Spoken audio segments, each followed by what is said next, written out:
Muy bien, entonces, voy a hacer un pequeño recuerdo de lo que hablamos la semana pasada. La semana pasada empezamos a hablar de cómo nos hacemos hijos de Dios, ¿cierto? Les aclaramos que no todos los seres humanos son hijos de Dios, sino que la Biblia nos dice en Juan 1:12, más a cuantos lo recibieron, a los que creen en su nombre, les dio el derecho de ser hechos hijos de Dios. Decíamos que el punto es también entender eh, eh, qué es creer y qué es recibir, ¿cierto? Entonces decíamos que había dos requisitos específicos. Uno era creer en Jesús, creer en el nombre de Jesús. Yo les hablé de cómo Pedro en algún momento lo que hizo fue declarar que Jesús era el Hijo de Dios. Lo que sucede es que hay un diálogo en el que está Jesús con sus discípulos. Jesús les pregunta quién dice la gente que soy yo. Los discípulos dicen, la gente dice que tú eres un profeta, y Jesús después les dice, bueno, ¿y quién dicen ustedes que soy yo? Y inmediatamente los discípulos le contestan diciéndole, Pedro contesta, perdón, diciéndole, creo que tú eres el Hijo de Dios. ¿Se acuerdan de esa parte? Y entonces tengo aquí en pantalla todo el tiempo a Paula y a Marta. Entonces, si me ayudan a sentir así con la cabeza para saber es me está entendiendo, buenísimo, ¿vale? Sí, sí, sí, sí. Yo Gracias. veo tu pantalla, yo veo tu pantalla. Perfecto, perfecto, sí. Pero como yo pongo la pantalla completa, me quedan solo 2 personas en pantalla y hoy quedaron ustedes ahí, ¿vale? Vale, yo estoy viendo tu pantalla. Vale, buenísimo. No sé Entonces, si tenga que oprimir algo o no, quedo ahí así. está bien, ahí está bien. Vale, vale. Entonces, decíamos que creer en el nombre de Jesús era creer en todo lo que él había hecho, creer en que Jesús es el Hijo de Dios y que en él se cumplen las profecías que se han dado en el Antiguo Testamento con respecto a la venida del Mesías, ¿vale? Y con respecto a recibirlo, hablábamos de recibirlo, decíamos que era recibir el perdón de mis pecados, aceptar que Jesús pagara por mí, y a su vez hablábamos de recibir el Espíritu Santo que empieza a morar en nosotros. Hablábamos, ¿se acuerdan de los 3 círculos? Y hablábamos de cómo tenemos cuerpo, alma y espíritu, y cómo nuestro espíritu se encuentra muerto desde el momento en que nacemos por causa del pecado original. Y como consecuencia de esto, entonces nosotros tenemos una situación, y es que tenemos que empezar a entender que una vez recibimos a Jesús, empezamos a tener ahora sí relación con Dios, ¿vale? Muy bien, entonces,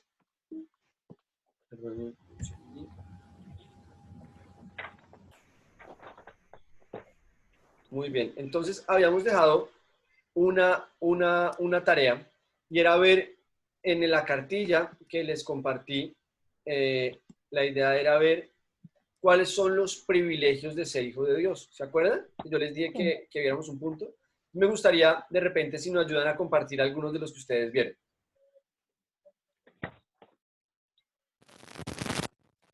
En Gálatas 4:7, donde Sí, menciona que ustedes ya no son como los esclavos de cualquier familia, sino que son hijos de Dios. Y como son sus hijos, gracias a Él tienen derecho a recibir su herencia. Yo creo que un privilegio es esta herencia que recibimos es el poder perdonar, el amar, el recibir la palabra, el recibir sus bendiciones. claro, chévere, súper bien, Pauli. Y eso lo podemos resumir en una palabra que es, somos herederos, ¿vale? Somos herederos de Dios, ¿cierto? Un privilegio que vemos ahí es que obtenemos el derecho de ser herederos de Dios, herederos del amor, como dice Paula, herederos del perdón, herederos de su palabra, para poder llevársela a otras personas, ¿vale? Yo siempre pongo un ejemplo acá, y es, yo soy hijo mi papá se llama Andrés Peñalosa, ¿vale? El día en que mi padre fallezca, ¿quiénes serán sus herederos? Sus hijos, ¿cierto? De la misma manera, una vez Cristo se entrega en la cruz por nosotros, nosotros nos hacemos herederos de su ministerio también.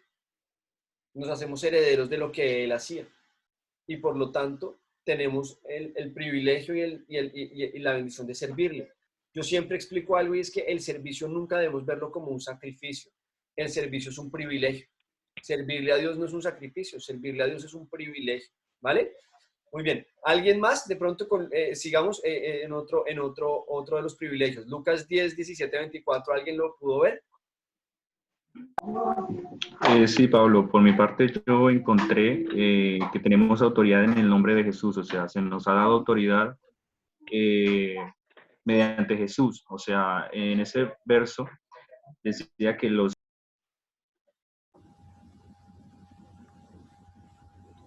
Hola. Ah, te perdí, Diego.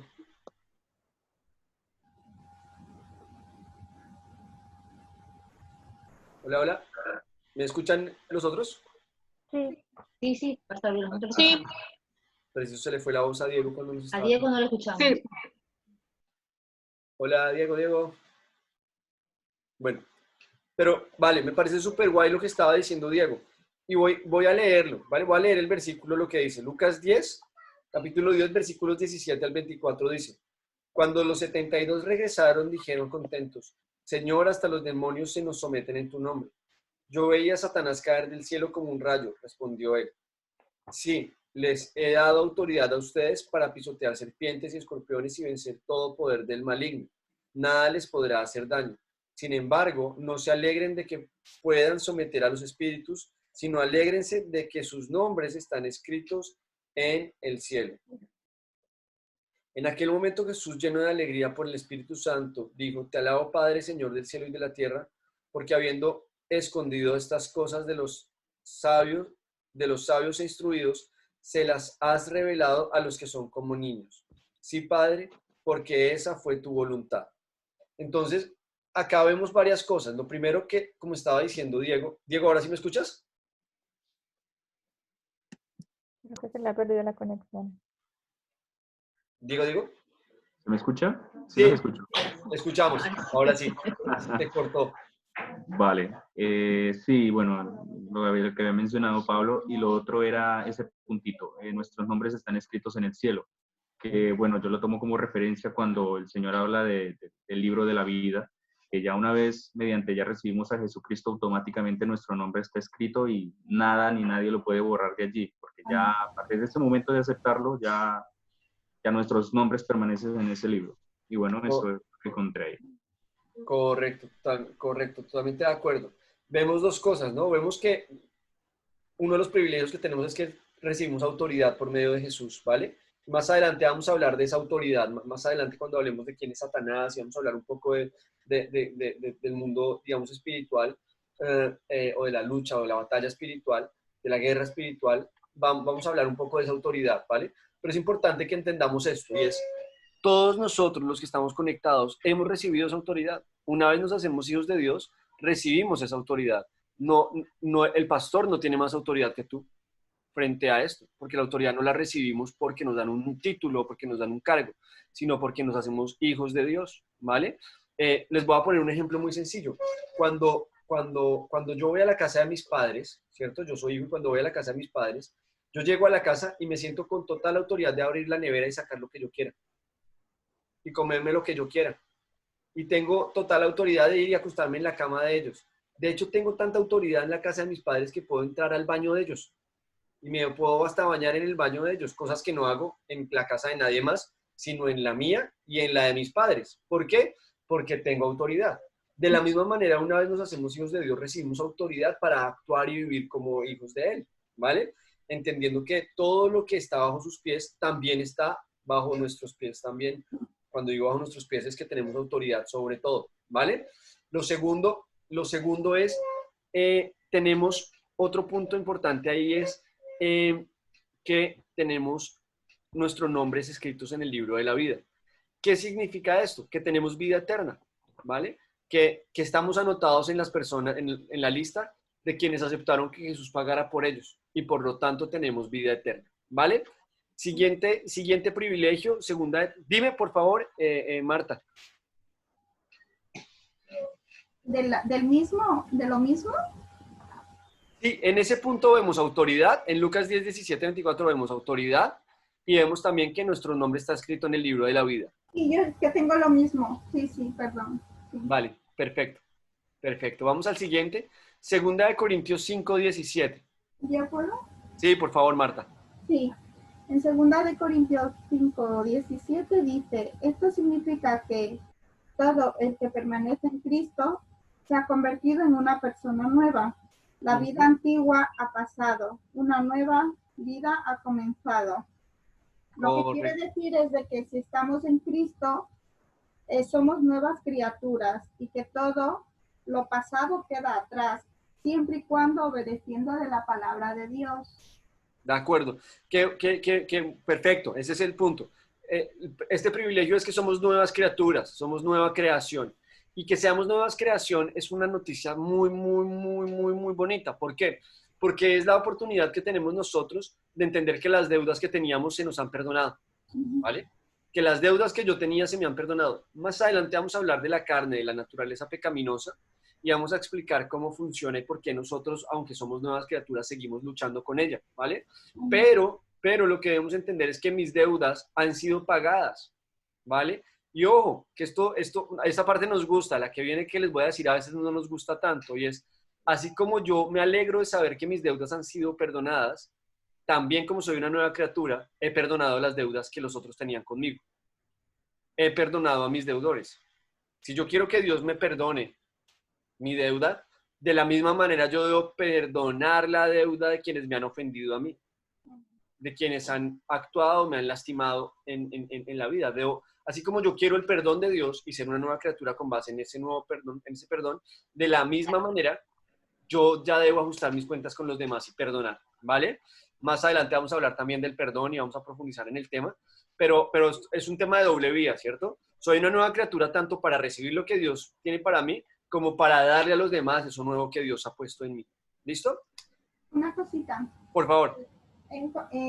Desde mi punto de vista, lo que hablamos del perdón, de lo que estamos hablando ahora, en nuestra carne es difícil, perdonar en nuestra carne, pero si realmente estamos en los caminos de Dios y seguimos sus mandamientos, yo creo que sí que es fácil perdonar y aprenderles a querer y amar con los ojos que Dios les ama, ¿no? Porque, como vuelvo a decir, en nuestra carne es difícil, es muy, muy difícil. Yo digo por experiencia, y es una lucha que digo, Señor, ayúdame, digo, para poderles querer, amarles tal como tú les amas y verlos con los ojos que tú los ves. De acuerdo, de acuerdo. Y vamos a ver algo ahí, es que el perdón no es un sentimiento, sino es una decisión. Yo nunca voy a sentir ganas de perdonar y siempre digo, yo no creo que Jesús tuviera ganas de que lo crucificaran. De hecho, Jesús le dice al Padre, si es tu voluntad, ayúdame a pasar de este trago de amargo y que no tenga que vivirlo. A Jesús no le apetecía no es como que Jesús se despertó un día y dijo, uy, hoy tengo ganas de que me crucifiquen, hoy me desperté con ganas de que me crucifiquen. No, Jesús no sintió deseos de ser crucificado, pero tomó la decisión de perdonarnos por medio de lo que Él hizo en la cruz. De la misma manera, yo debo entender que el perdón es una decisión, ¿vale? No es un sentimiento, sino es una decisión que yo tengo que dar hacia los demás. Muchas veces creemos que la decisión es un acto de justicia y realmente el perdón, más que un acto de justicia, es un acto de libertad. Más que ser un acto a través del cual yo perdono porque es justo, es un acto a través del cual yo me libero y le doy libertad a la otra persona.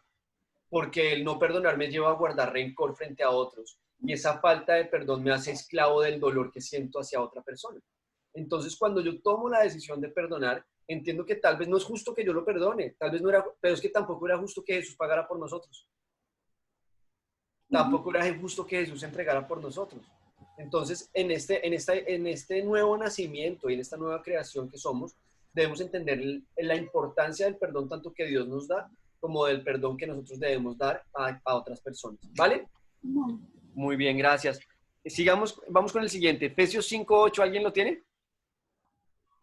Sí, dice, porque en otro tiempo eras tinieblas, mas ahora soy luz en el Señor. Andad como hijos de luz. Perfecto. Entonces, ¿cómo lo podríamos llamar a ese privilegio? Pues a ese privilegio lo llamaríamos hijos de luz. De acuerdo. Somos hijos de luz, correcto. Luz María, ¿cierto? Luz María. Sí. Vale, correcto. Es que solo me sale en pantalla una persona acá, entonces no te veía, pero correcto, somos hijos de luz. ¿Y qué significa que somos hijos de luz? Que ahora también nosotros debemos dar testimonio de lo que Dios ha hecho por nosotros. Que la luz en nosotros debe brillar. Hay una frase que a mí me gusta mucho y es, prediquemos todo el tiempo y si es necesario, hablemos. que nuestras acciones prediquen de Dios todo el tiempo.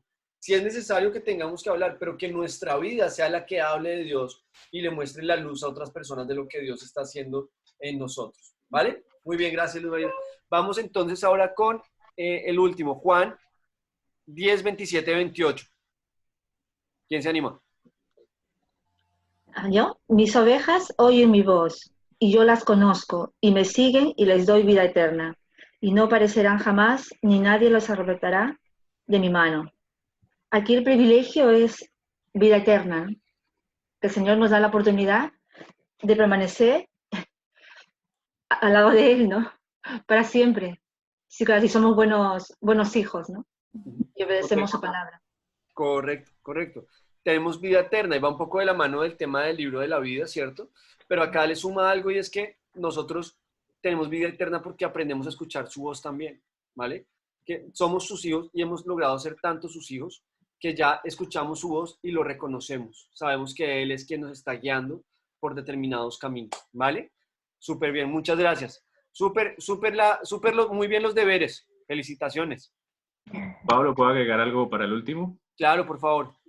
Bueno, además, también, bueno, anexando lo que dice nuestra hermana, de tener vida eterna, tenemos un pastor. Ahí se habla de un pastor y que con eso, o sea, tenemos el privilegio no solamente de tener esa vida eterna, sino que tenemos alguien que nos dirige, alguien que nos orienta, alguien que nos cuida y que está siempre pendiente de nosotros. Y me encanta esa parte cuando dice que el Padre le ha dado al Hijo las manos en su mano y nadie va a perecer. O sea, lo que significa que no estamos como esas ovejitas sin pastor, no estamos deambulando por ahí, sino que además tenemos ese privilegio de que Jesús se preocupa por nosotros y nos tiene en su mano, ¿sí? A tal punto de que no nos suceda espiritualmente hablando, bueno, también físicamente hablando, nos suceda algo malo.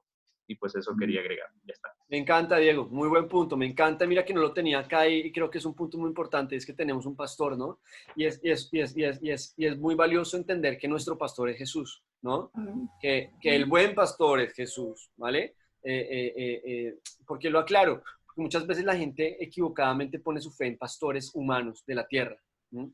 Y no es un pastor quien te va a salvar, porque así como hablábamos el otro día, yo he pecado tanto como ustedes y yo no soy quien puede traer salvación a la vida de unas personas, de otras personas, sino que es Jesucristo quien se ha entregado por nosotros. El pastor Darío Silva, que es el fundador de nuestra iglesia, tiene una frase que me gusta mucho y es: el Señor es mi pastor no es mi Señor, ¿vale? El Señor es mi pastor, el Señor Jesús es mi pastor. Mi pastor, el pastor de la iglesia, ese no es mi Señor, es simplemente el burrito en el cual Dios se monta muchas veces para traer su palabra, pero a quien buscamos y a quien servimos es a nuestro buen pastor que está siempre a nuestro lado y que es quien siempre está con nosotros, ¿vale? Muy bien, gracias. Y de hecho, miren, poner la confianza y la esperanza en el pastor, en el único pastor que puede darnos vida eterna. ¿Que quién es? Jesucristo. Jesucristo. ¿Vale? Muy bien. Importantísimo esto para cerrar esta lección, esta primera lección. Creer sin recibir no es suficiente. Necesitamos recibir y creer. Si salimos a la calle, como les decía hace 8 días, mucha gente nos va a decir que cree que Dios existe, que Dios es real. Pero si les preguntamos si lo han recibido, si quieren vivir de acuerdo con lo que Él tiene para sus vidas, nos van a decir que no. Yo no solamente debo creer, tengo que tomar la decisión de recibir también la vida que Él tiene para mí. Aceptar y recibir que Él sea quien gobierne mi vida de aquí en adelante, ¿vale? Esto es fundamental. Son 2 requisitos básicos. A mí me llama mucho la atención, no sé si a alguno de ustedes les haya pasado, pero bueno, yo vengo de una familia, yo nací en Bogotá, vengo en Bogotá, en Colombia, vengo de una familia de contexto católico, ¿cierto?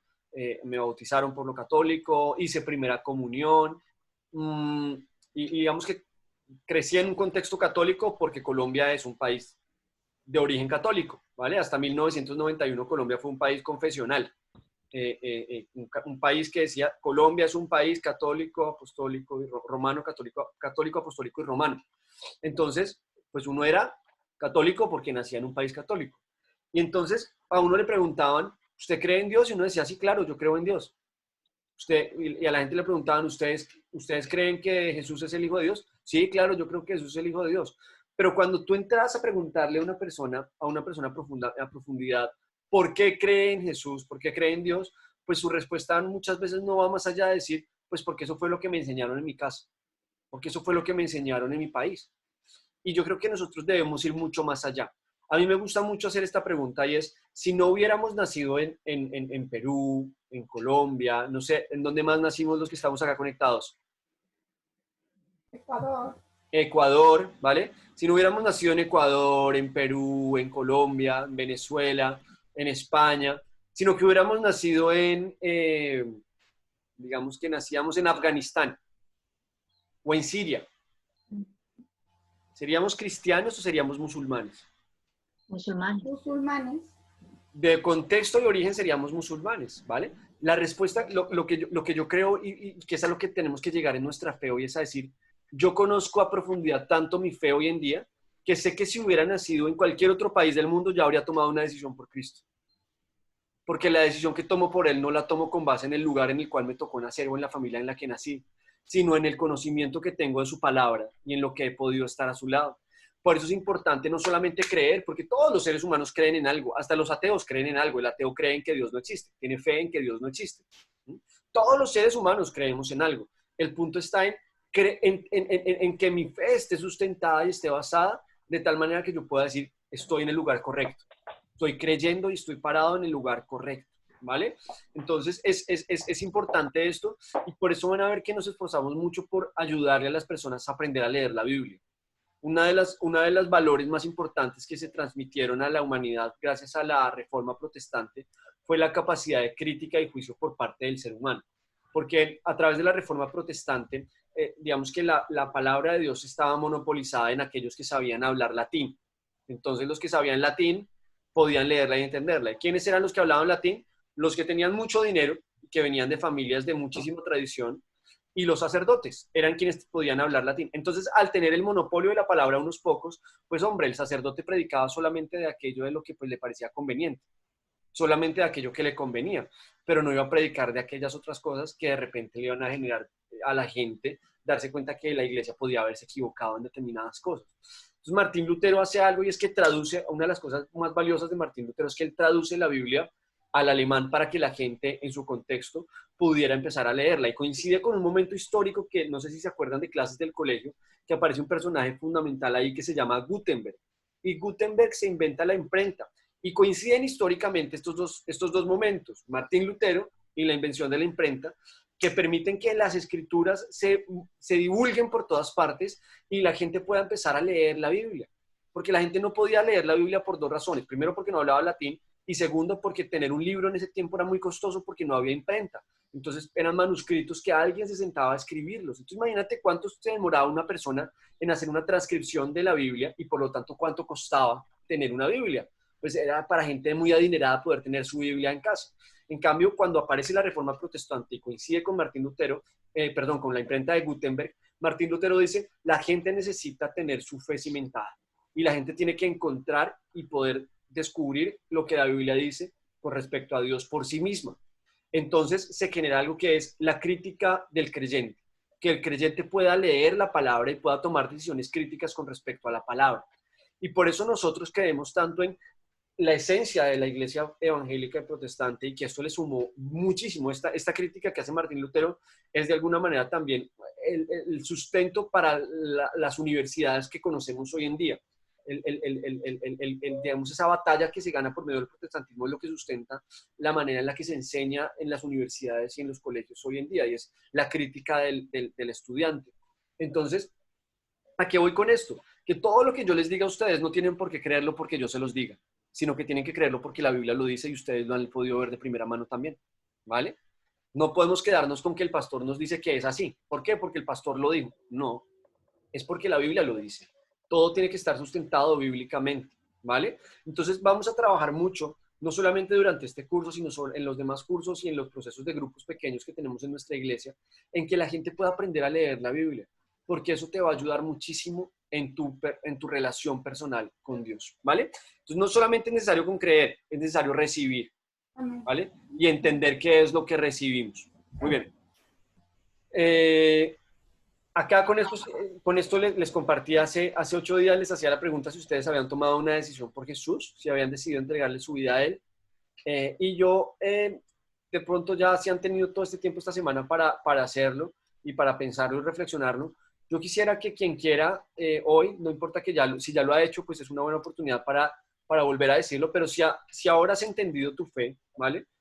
Si hoy has entendido realmente qué es creer y recibir lo que te hace ser hijo de Dios, quisiera guiarte en una pequeña oración, ¿vale? Ahí en tu casa, y si quieres hacerla, te invito a que cierres tus ojos y le digas así, dile, Señor Jesús, hoy yo confieso que he pecado, que me he apartado de ti, pero hoy declaro que tu bendita sangre me limpia completamente de todos mis pecados. Mi pasado no existe más, porque tú haces de mí hoy una nueva criatura. Hoy abro la puerta de mi corazón y te invito a que entres en mí. Te recibo como mi Señor y mi Salvador personal. Creo en tu nombre, Jesús. Creo en que eres el Hijo de Dios y recibo el sacrificio hecho por ti en la cruz, por medio del cual mis pecados han sido perdonados. En tu santo nombre, Jesús. Amén y amén. Muy bien. Bueno, sigamos. Entonces, vamos a la lección número 2. La lección número 2 se llama He cambiado de actitud. Y acá vamos a poner un poquito de polémica en el curso, ¿vale? Vamos a tener un rato para hablar y para debatir un poquito bastante, ¿vale?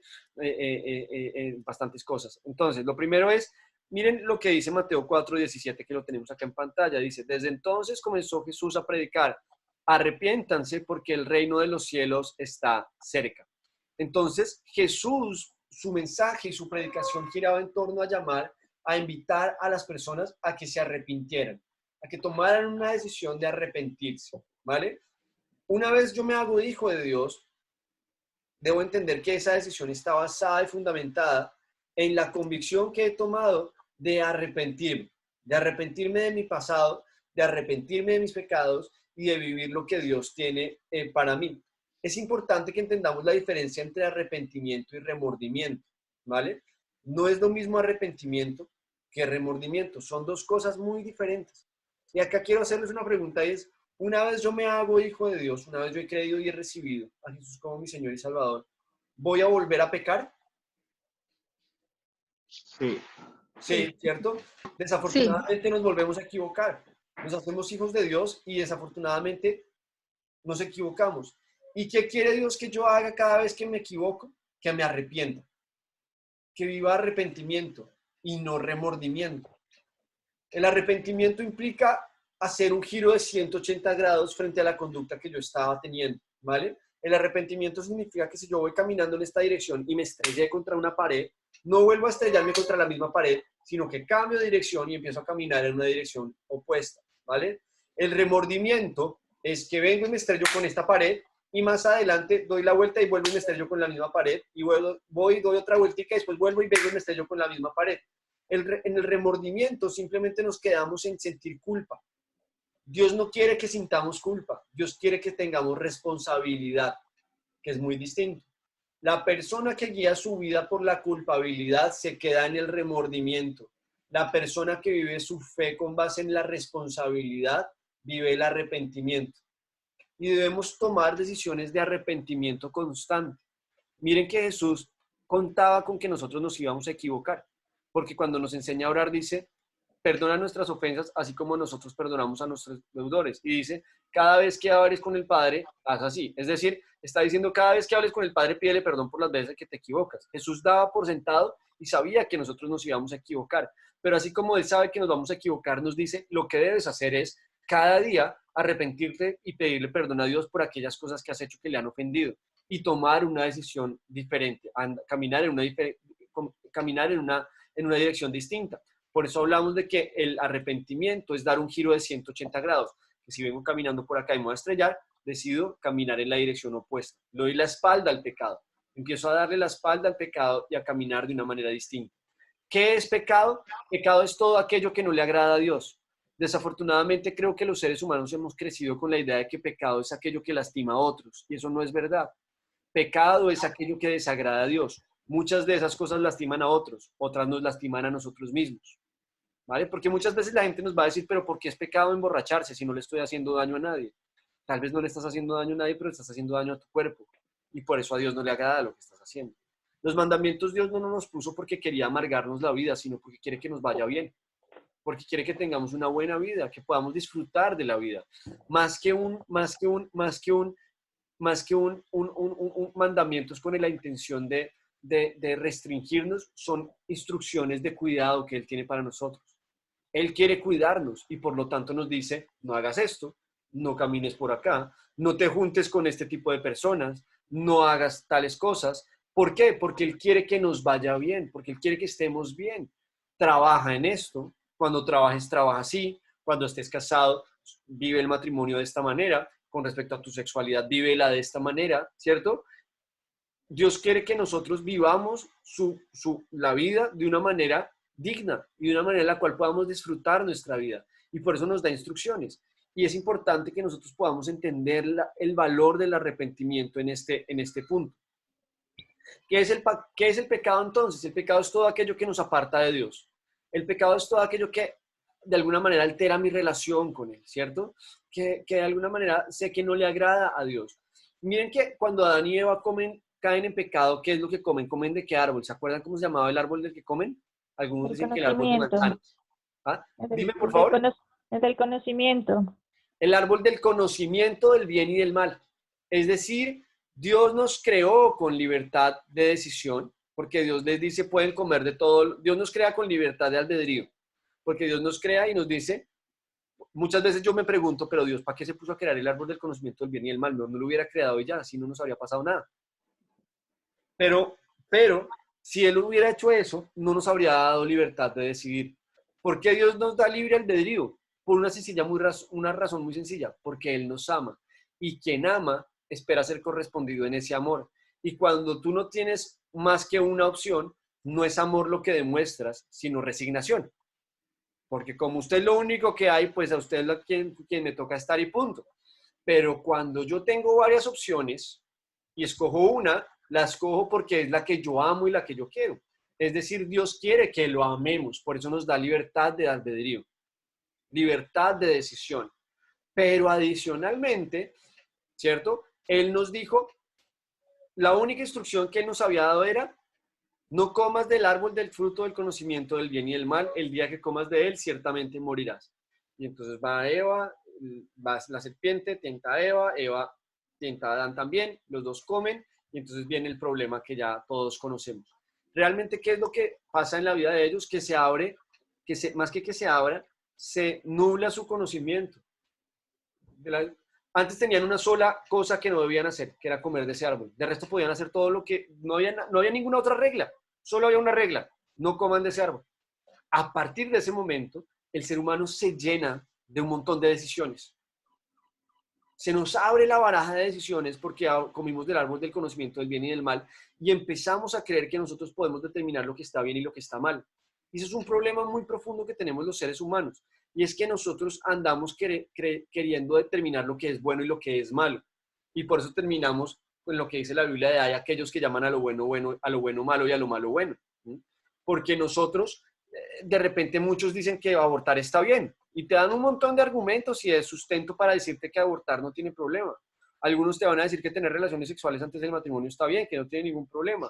¿Por qué pasa todo esto? Porque tenemos tantas opiniones, porque comimos del árbol del conocimiento del bien y del mal. ¿Cómo podemos terminar esto? ¿Cómo podemos derrotar esto? La manera de derrotar esto es tomando la decisión nosotros de decir, Dios, que seas ahora tú el que determina lo que está bien y está mal. Ya no soy yo quien va a determinar lo que está bien y lo que está mal, sino que seas tú, Dios, quien determine lo que esté bien y lo que esté mal.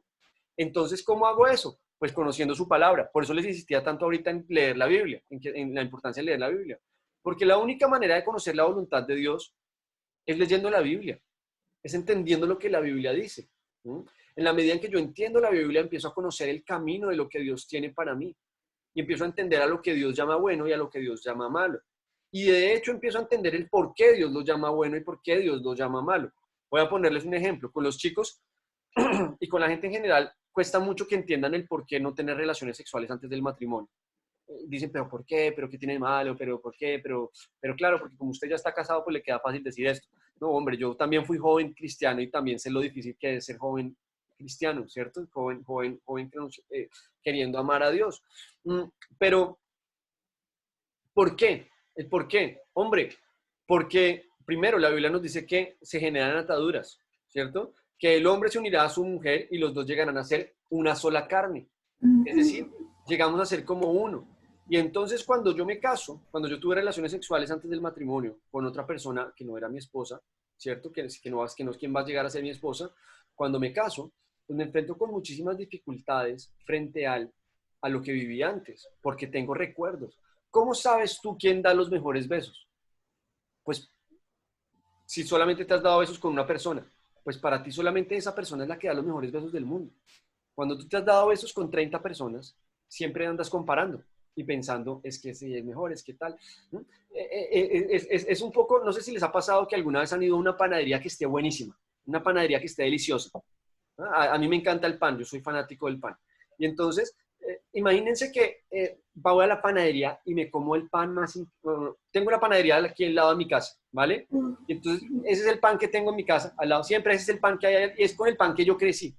Pero algún día voy y como en una panadería que venden un pan buenísimo.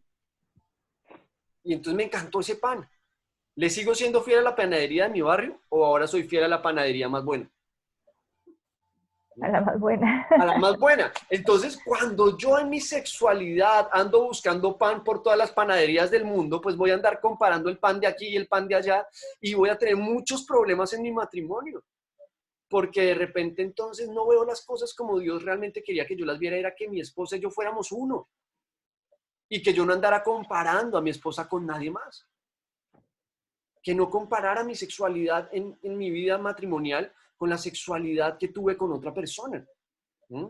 Y ahí uno empieza a darse cuenta por qué los matrimonios tienen tantos problemas hoy. Los matrimonios tienen problemas por 3 razones principalmente hoy. La mayoría de las consejerías que yo atiendo vienen ligados a 3 razones. Primera, por problemas de dinero. Segunda, por problemas en la educación de los hijos, porque no saben, porque tienen problemas con sus hijos. Y tercera, por problemas en la sexualidad.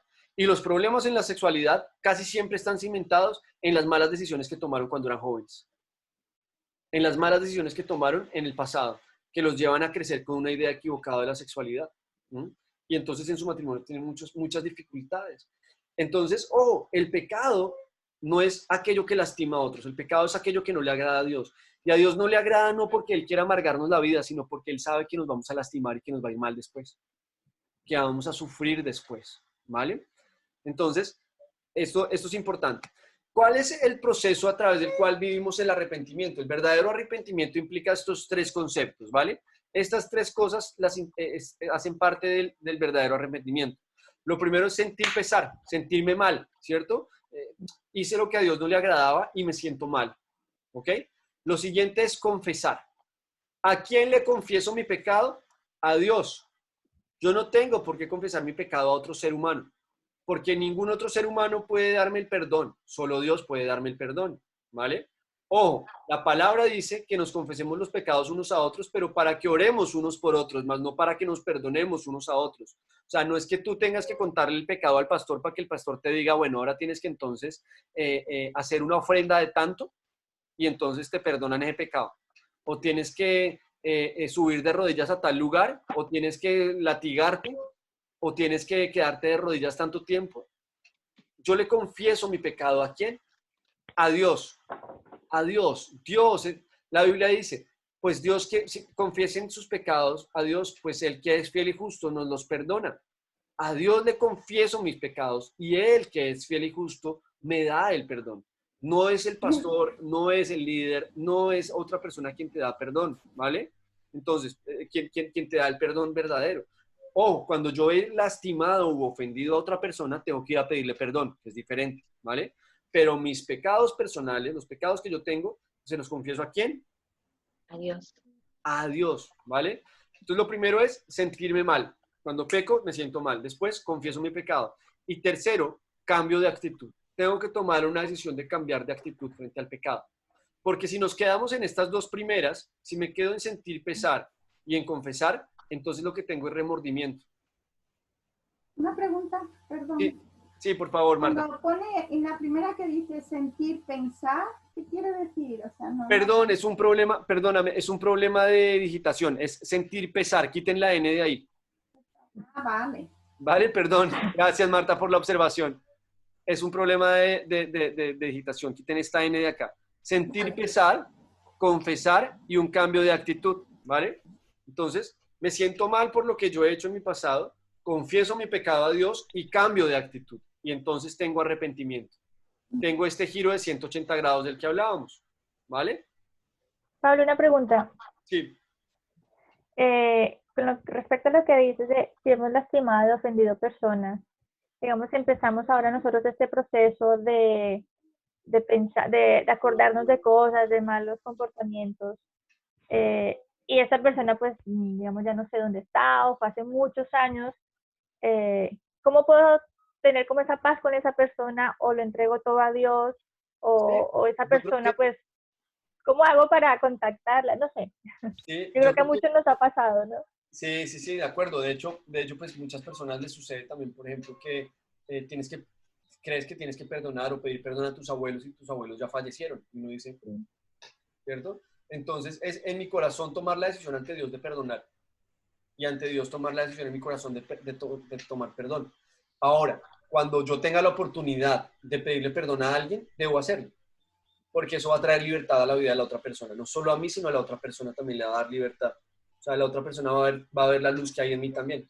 Y va a decir como, uy, algo le pasó, qué bicho le picó, ¿no? Sí, Porque algo está pasando en su vida, ¿vale?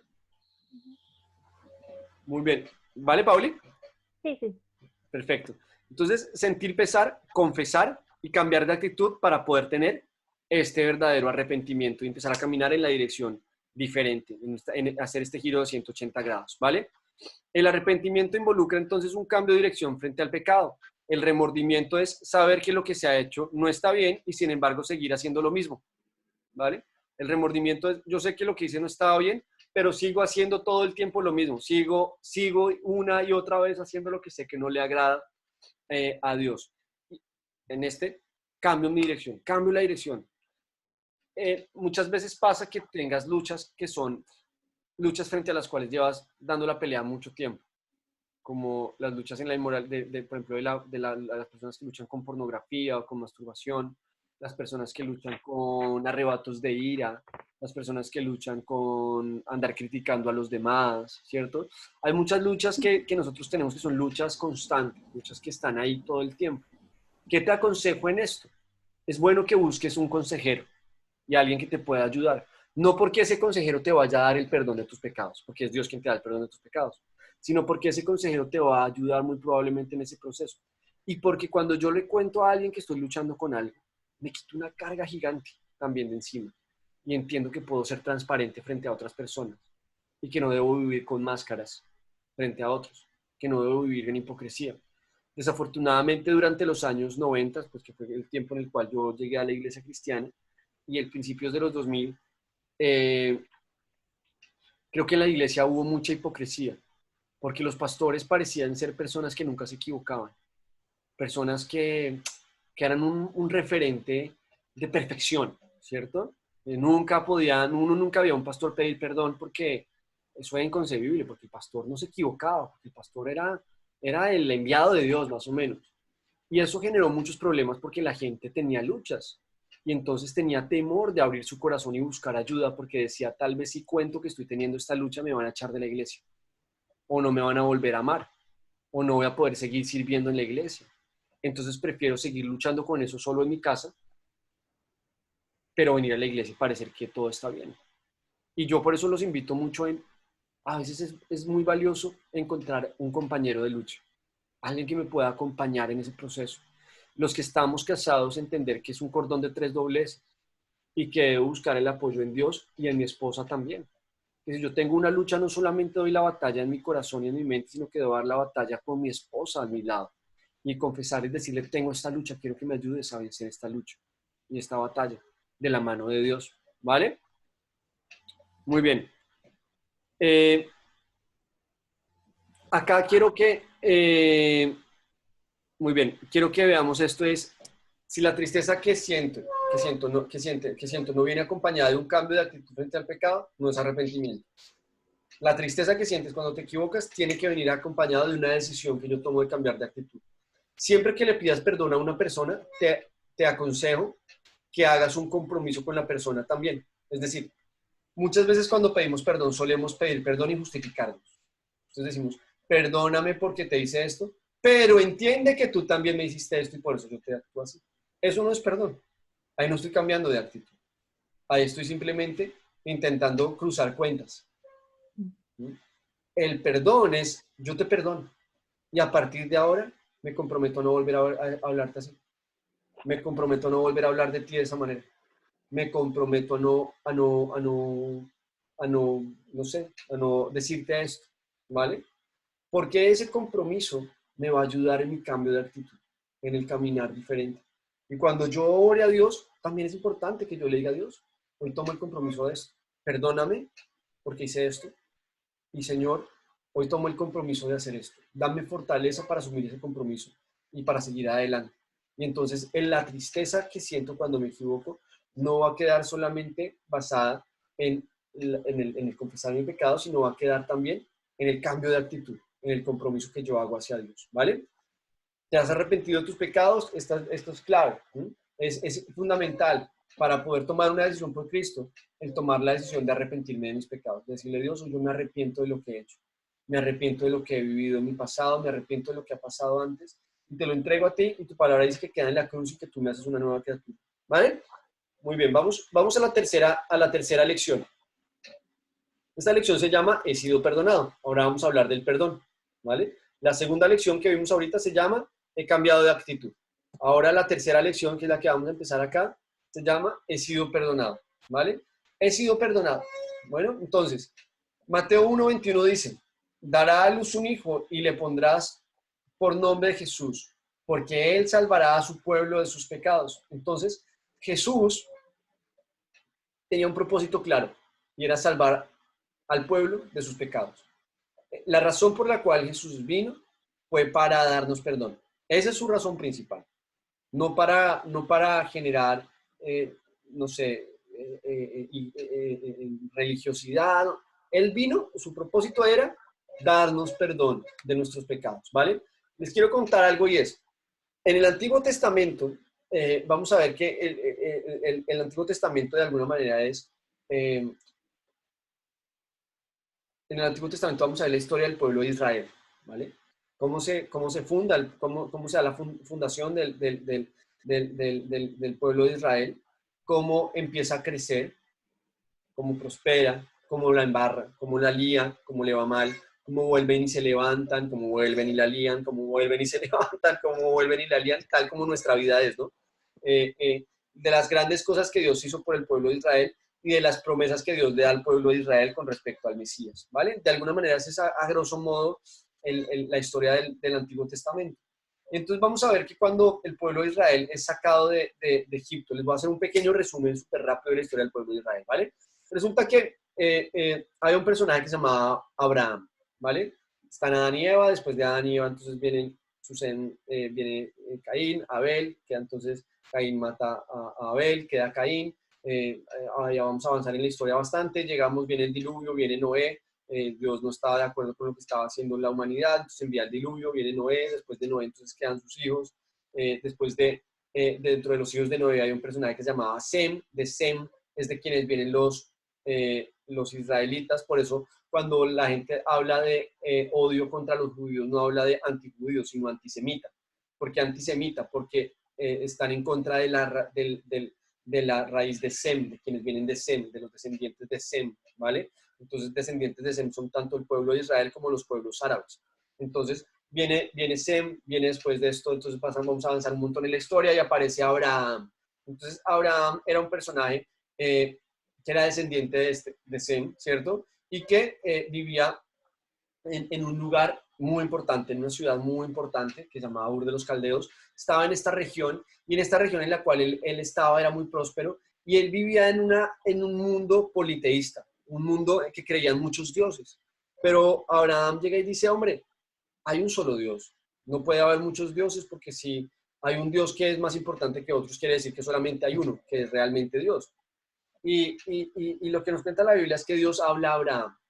Abraham tiene un encuentro con Dios y Dios le dice a Abraham, te he escogido para que seas el fundador de mi pueblo. Voy a hacer una nueva nación a partir de ti y va a ser mi nación, va a ser mi pueblo, ¿vale?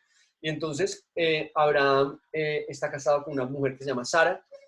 Abraham y Sara no podían tener hijos. Entonces Dios le dice a Abraham, tendrás un hijo, vas a dar un hijo, tu esposa va a quedar embarazada, pero ya eran muy mayores, tenían muchos años, y pues Abraham decía, esto no puede ser. Entonces Abraham le cuenta a Sara y Sara le dice, no, yo no creo eso no creo que sea así. Y si es así, pues acuéstese con esta esclava, acuéstese con esta servidora, con esta sierva mía que se llamaba Agar. Y entonces Abraham se acuesta con Agar y Abraham y Agar tienen un hijo que se llama Ismael, ¿vale? O sea, Agar y Abraham tienen este hijo que se llama Ismael y Dios devuelve y le habla a Abraham y le dice, no, vas a tener un hijo con tu esposa, vas a tener un hijo con tu esposa Sarai, en ese momento se llamaba Sarai, y le dice, te cambiaré tu nombre, ya no te llamarás Abraham, sino que te llamarás Abraham, con la H intermedia, porque serás padre de muchas naciones, y Sarai ya no se llamará Sarai, sino que se llamará Sara.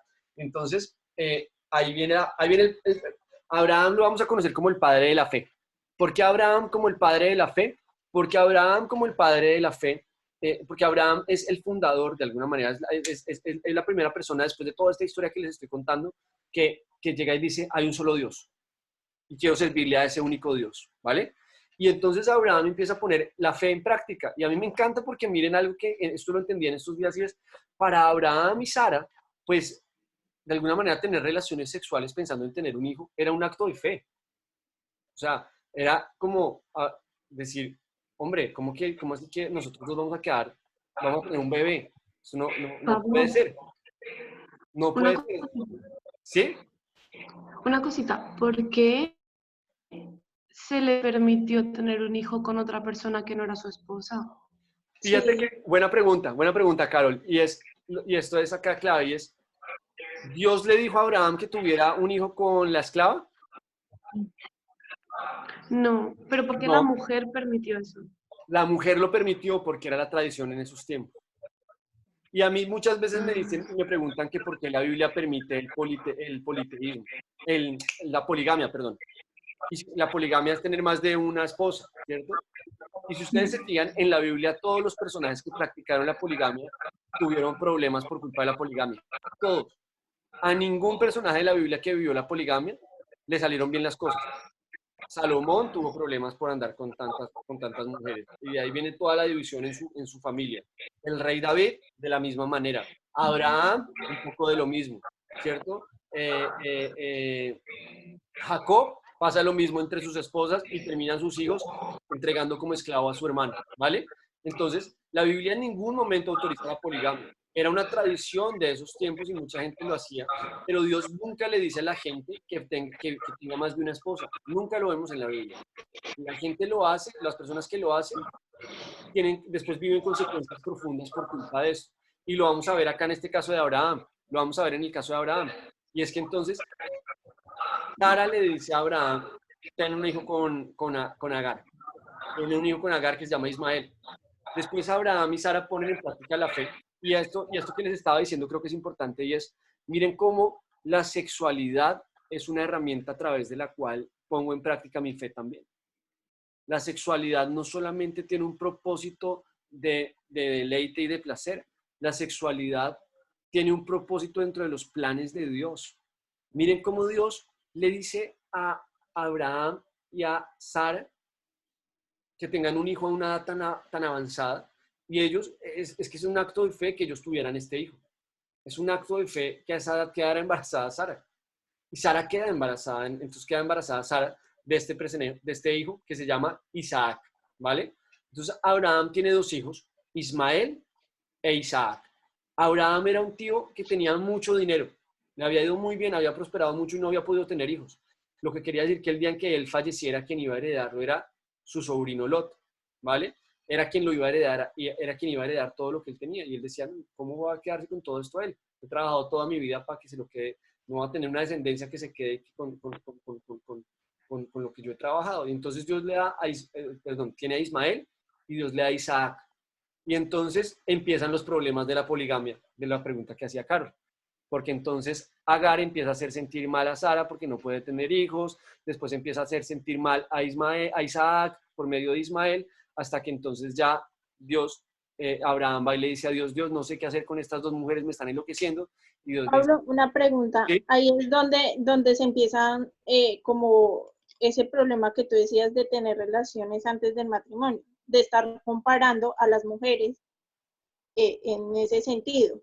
Claro, y fíjate lo que digo, o sea, es que a través de la sexualidad terminan destruyendo muchas cosas, terminan generando muchísimas dificultades, pero a su vez cuando tú decides vivir la sexualidad de acuerdo con lo que dice la Biblia, tienes la posibilidad de edificar cosas que son de bendición para otros.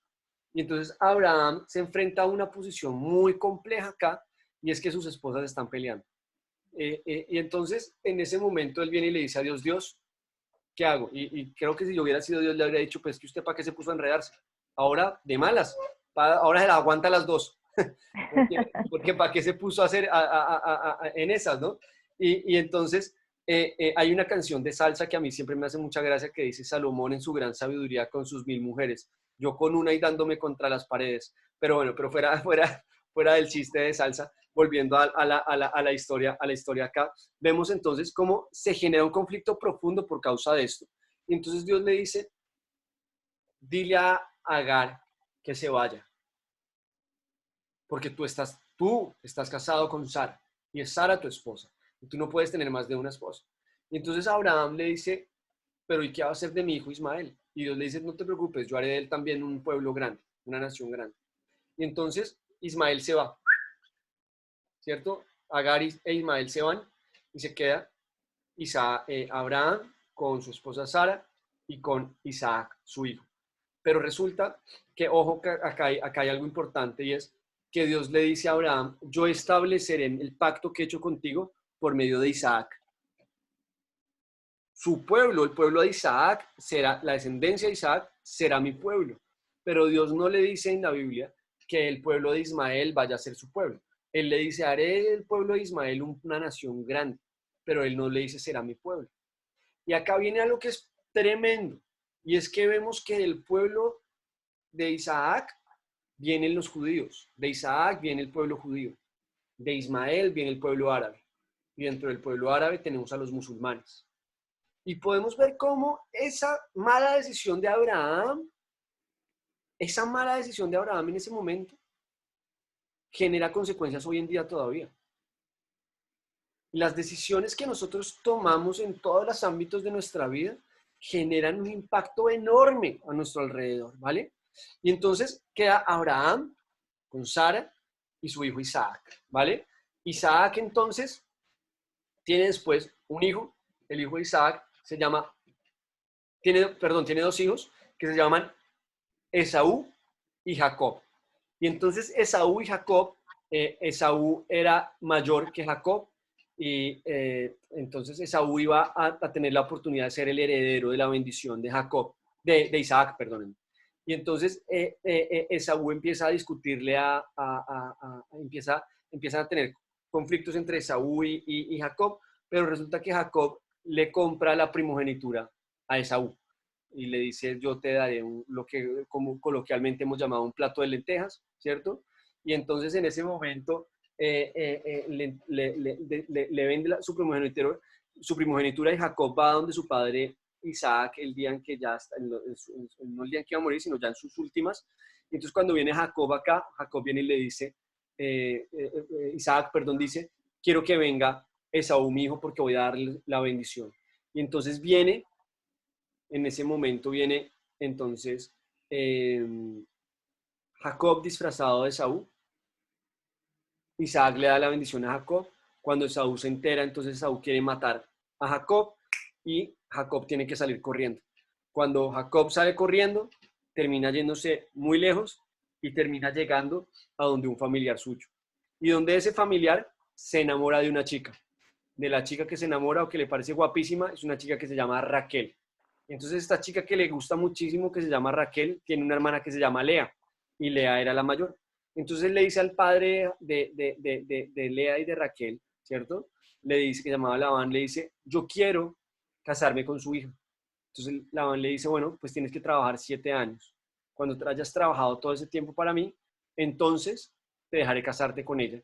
Y entonces él trabaja y trabaja y trabaja y trabaja todo ese tiempo, y el día en que se van a casar, yo me imagino que Jacob se pegó una buena fiesta, porque en la noche, cuando iba a consumar el matrimonio, pues no se va con, su suegro no le lleva a Raquel, sino que le lleva a Lea, porque Lea era la mayor.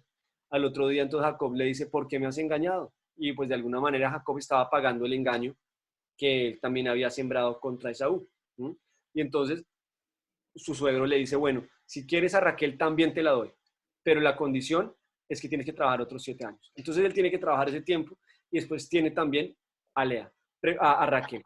Pregunta, ¿Dios le dice que tengan a Raquel y a Lea, que tengan las 2 esposas? No, es una decisión que toma él y su suegro, ¿vale? Y entonces resulta que cuando ya Jacob empieza a tener hijos con sus esposas, Lea le daba muchos hijos y Raquel no podía quedar embarazada. Jacob estaba con Lea porque era la que su suegro le había obligado a casarse con ella, no porque fuera la que él quisiera. Él amaba y quería era a Raquel. Entonces entre Lea y Raquel había un conflicto muy profundo, porque Lea le daba hijos a Jacob, pero Raquel era quien era amada por Jacob. Entonces Lea hacía sentir mal a Raquel porque no podía darle hijos, y la otra pues seguro que le hacía fieros porque el otro sí la quería a ella, y entonces tienen un conflicto profundo ahí, hasta que entonces Raquel queda embarazada, también de una manera sobrenatural queda embarazada, Dios hace un milagro, y queda embarazada de un personaje que va a ser muy importante en toda esta historia que les estoy contando, que se llama José, ¿vale? Después tiene otro hijo más con Raquel que se llamará Benjamín, ¿vale? Son los 2 hijos de Jacob y Raquel. Lea le da 10 hijos. Lea y Jacob tienen 10 hijos y Jacob y Raquel tienen 2. Y de ahí viene lo que conocemos como las 12 tribus de Israel, porque Dios le dice a Jacob, ya no te llamarás más Jacob, sino que te llamarás Israel, porque serás mi pueblo. Y entonces, a partir de ese momento, se generan las 12 tribus. De ahí vienen las 12 tribus de Israel. Los 10 hijos que tiene Jacob con Lea y los 2 hijos que tiene Jacob con Raquel. Pero entonces, Jacob, como a quien quería era Raquel y no a Lea, pues su favorito, ¿quién era? El hijo de Raquel, que era su primogénito, el primogénito de Raquel, que ¿cómo se llamaba? José. Y adicionalmente Dios le da a José el don de poder interpretar los sueños. Y Dios le muestra a José lo que va a hacer por medio de él. Entonces viene toda la situación en la cual se genera conflicto entre José y sus hermanos. Los hermanos de José toman la decisión de que lo quieren matar. Entonces uno de ellos, que es Judá, dice no lo maten. Mejor, ¿saben qué? Vamos a meterlo en una cisterna y dejémoslo ahí, asustémoslo y después venimos por él. Y entonces lo meten ahí y después dicen, no, pero qué tal que venga una fiera y se lo coma. Entonces después vienen y lo sacan, y cuando lo están sacando ven que van pasando unos mercaderes y deciden venderlo como esclavo.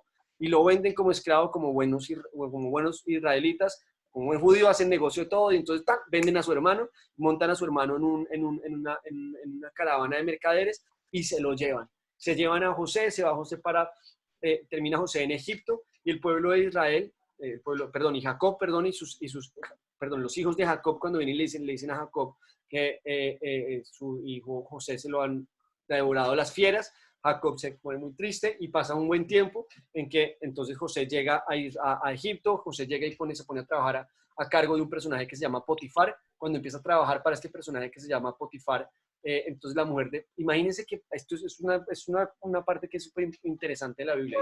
Imagínense que en la antigüedad había unos personajes que se llamaban los eunucos. Los eunucos eran personas que estaban al servicio de las reinas y de las princesas. Entonces, como para que ellos no pudieran dejar embarazada a una reina o una princesa, sino que solamente pudieran ser sus servidores, los castraban, ¿vale? Entonces, estos eunucos, que es también el mismo personaje más adelante por allá, muchos años después, siglos después, vamos a hablar de Felipe y el eunuco, de Felipe y el eunuco vamos a hablar más adelante, cuando hablemos del bautizo, pero viniendo acá a nuestra historia, resulta que este Potifar era eunuco. Potifar había sido castrado y tenía una esposa. Entonces la esposa estaba casada con un hombre que había sido castrado. Y entonces la esposa de Potifar empieza a tratar de seducir a José. Y en ese ejercicio de tratar e intentar seducir a José, en ese proceso de intentar seducir a José, José es un hombre que tiene temor de Dios y respeta mucho a su jefe, y decide salir corriendo y no caer en la tentación que la esposa de su jefe lo estaba llevando. Entonces esta mujer le genera un problema gravísimo a José, y José termina en la cárcel porque esta mujer lo acusa de que José quería violarla. Entonces José termina en la cárcel injustamente. Allá conoce a un copero y a un panadero que eran del rey también y que tenían problemas. José se gana la confianza del administrador de la cárcel también, y en ese proceso entonces le interpreta los sueños al copero y al panadero. Le dice: uno de ustedes va a morir, el otro va a sobrevivir. Entonces le dice al que va a sobrevivir, le dice: cuando estés con el faraón, acuérdate de contarle de mí, dile que yo estoy acá injustamente. Y resulta que el personaje que le había dicho a José que bueno, sale de allá y se le olvida y no le cuenta nunca nada al faraón. Entonces el faraón, solamente hasta cuando el faraón dice que tenía un sueño muy complejo y que necesita que alguien se lo interprete, este personaje se acuerda y le dice: ay, yo tengo un amigo que se quedó en la cárcel, y ese amigo que se quedó en la cárcel puede interpretar los sueños, traigámoslo y que interprete el sueño del faraón. Entonces traen a José, José le interpreta el sueño del faraón. El sueño que interpreta es un sueño en el cual le dice que va a venir un tiempo de hambruna y un tiempo de bastante dificultad y de escasez en toda la región. Entonces el faraón pone a José a cargo de todo el plan para poder enfrentar esa crisis, y empieza entonces José a ser administrador de una provincia enorme dentro de Egipto y a ser muy importante dentro de Egipto, hasta que su familia llega. Su familia llega porque otra vez a Egipto, su familia viene a Egipto porque estaban pasando por hambre por causa de la peste y de la hambruna tan profunda que había. Entonces viene este personaje, vienen estos personajes acá sin saber que había sido de José, y resulta que el personaje al cual le viene a pedirle cacao, a pedirle ayuda, pues era José. Entonces José se revela a ellos, ahí se perdonan, se dan un abrazo, se quedan todos felices, y el pueblo de Israel a partir de ahí se queda en Egipto durante casi 200 años. 200 años que el pueblo de Israel se queda en Egipto, y que cuando ya José no está, se convierten en esclavos dentro de Egipto, hasta que aparece un personaje que todos conocemos que se llama Moisés. ¿Qué pasó? Que el pueblo de Israel estaba haciéndose muy grande y los egipcios les dio miedo que el pueblo de Israel fuera tan numeroso. Entonces el faraón dice: todos los varones israelitas que nazcan tienen que morir. No pueden nacer más varones israelitas, porque esa era la manera de controlar la sobrepoblación de israelitas que había en Egipto. Entonces la mamá de Moisés, por temor a que no lo mataran, lo pone en una cesta, lo monta en el río, a través del río llega una princesa, la princesa lo coge, lo protege y le pide a una mujer israelita que lo eduque, que lo críe. Resulta que esa mujer israelita era la mamá de Moisés. Entonces la mamá de Moisés tiene la oportunidad de poder levantar a su hijo, pero Moisés crece como un príncipe dentro de Egipto, y en ese proceso en el que Moisés crece como parte de la realeza en Egipto, ve que maltratan al pueblo de Israel y él sabe que él era parte del pueblo de Israel. Entonces mata a un hombre que estaba maltratando a un israelita y tiene que huir por culpa de esto. ¿Ya que voy con toda esta historia enorme que les estoy contando? Primero porque me parece igual que todos podamos entender un poquito de la historia de Israel, y que podamos entender un poquito lo que sucede en Génesis y en Éxodo. ¿Qué pasa acá? Pero aquí es donde vengo. ¿Qué pasa acá? Que Dios le dice a Moisés: tú vas a liberar a mi pueblo del pecado. Tú vas a dar libertad a mi pueblo del pecado, ¿vale? Tú vas a dar libertad a mi pueblo de la esclavitud en la que está en Egipto. Y entonces Moisés viene y saca al pueblo de Israel de Egipto. Es una historia pues que es súper interesante para estudiar. Vienen las 12 plagas, todo lo que sucede. Y Moisés saca al pueblo de Israel de la esclavitud en la que vivía en Egipto. Y entonces entran a todo lo que conocemos como el Éxodo, que es el proceso a través del cual ellos vivieron en el desierto durante muchos años para llegar a la tierra prometida. Durante ese camino, Dios le da a Moisés la ley. Dios le dice a Moisés: estos son los 10 mandamientos, esta es la ley que quiero que se ponga en práctica, y también le da una serie de normas e instrucciones de comunidad para vivir allá. Y dentro de esas normas les dice: cuando una persona cometa pecados, tiene que venir, ¿cierto?, una vez al año, traer un animal, traer un cordero que no tenga ningún hueso roto, que no tenga ninguna mancha, es decir, un cordero que sea el mejor cordero que encuentre, y presentarlo como sacrificio para mí. Y entonces yo perdonaré los pecados de esa persona. Es lo que se conocía como los sacrificios expiatorios, ¿vale? Entonces, en la antigüedad del pueblo de Israel, lo que se tenía que hacer cuando alguien cometía un pecado era tomar un cordero y sacrificarlo, para que con la sangre de ese cordero se justificara y se diera perdón del pecado de la persona que lo estaba entregando como ofrenda. Fíjense cómo Jesús es el cordero que se entrega por nosotros. Como de toda esta historia que les conté, es para llegar a esta conclusión, y es: Moisés libera al pueblo de Israel de la esclavitud en Egipto. Jesús nos libera a nosotros de la esclavitud del pecado. Y la esclavitud, la libertad que nos da, y nos ofrece, es a través de la sangre que Él derramó en su cruz. El precio de mi salvación, ¿cuál es? La sangre derramada por Cristo en la cruz. El precio de las personas en la antigüedad para ser salvos, ¿cuál era? La sangre derramada por los corderos. Por eso decimos que Jesús es nuestro cordero, ¿vale? Que Jesús es el cordero que se ha entregado por nosotros. Y es clave esto porque dentro de este ejercicio que estamos haciendo, debemos entender que nuestros pecados no son perdonados por nuestras obras, sino por la obra ya hecha por Cristo en la cruz, ¿vale? Ya no tenemos que hacer nada más que recibir y creer en Él, arrepentirnos para poder tener el perdón de nuestros pecados, ¿vale? No tenemos que hacer más sacrificios para poder tener perdón de pecados. Con esto, no sé si fue claro la historia. Si alguien tiene comentarios, dudas, inquietudes. Sí. ¿Sí? Fue claro. Genial la historia, me ha encantado. Pero claro, me surgen interrogantes como, pues desde esa época viene la infidelidad, ¿no? La infidelidad viene desde que decimos ser infiel a Dios. Exacto. Luego que así como en esa época y ahora los hijos fuera del matrimonio pues continúan como siendo sus hijos rezagados, por decirlo de una manera, como que traen algo negativo, ¿sí? Siempre era el hijo legítimo y el que es fuera del matrimonio. Y veo que se repite ese patrón de que las esposas no podían tener hijos, entonces tenían que, por la descendencia, ¿no? De que decías de, claro, como alguien tiene que heredar lo que he conseguido, entonces era buscar un hijo, así fuera el matrimonio. Pero sí me llama la atención que en varias historias se repite ese patrón, ¿no? Las esposas estériles, y luego ya es que pueden tener sus descendientes dentro del matrimonio, ¿no? Sí, de acuerdo. Y mira que hay algo, hay varias cosas. Lo primero es que es verdad que vamos a encontrar en la Biblia muchas historias de mujeres que tienen, o más que de mujeres, de momentos en los cuales no se podía tener hijos, ¿no? Las parejas no podían tener hijos. Y yo creo que ahí hay algo que es clave, y es entender cómo Dios nos da. ¿Qué pasa? En la antigüedad se creía que el propósito de vivir era tener descendencia. O sea, el propósito tanto del hombre como de la mujer era tener descendientes. Ese era el propósito de vivir.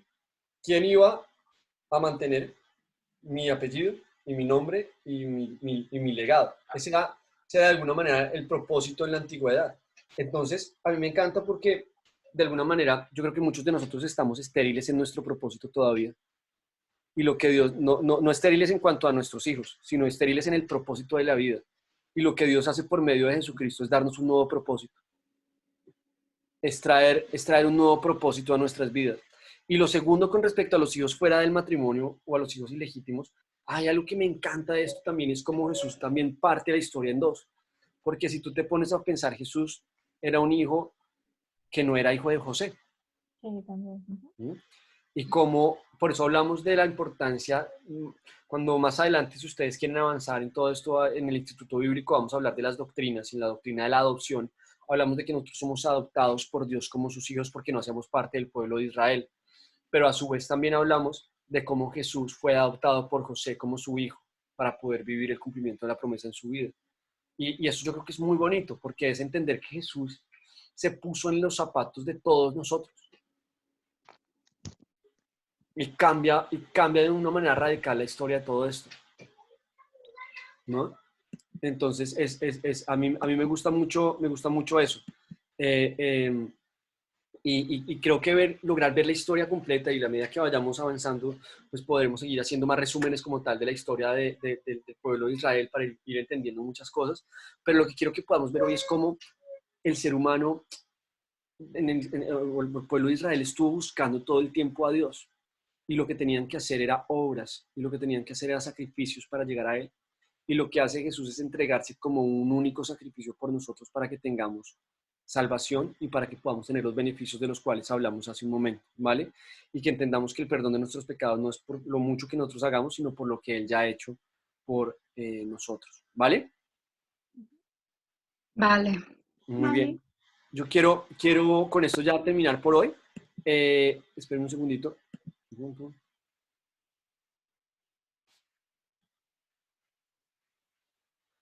Muy bien, ¿no? Con esto cerramos hoy. Dentro de 8 días retomamos acá. Súper guay que puedan reflexionar en esto, ¿vale? Que puedan reflexionar un poco en todo esto. Y dentro de 8 días seguimos entonces, ¿vale? Muchas gracias por estar acá, por perseverar. Esta semana les prometo que subo las clases.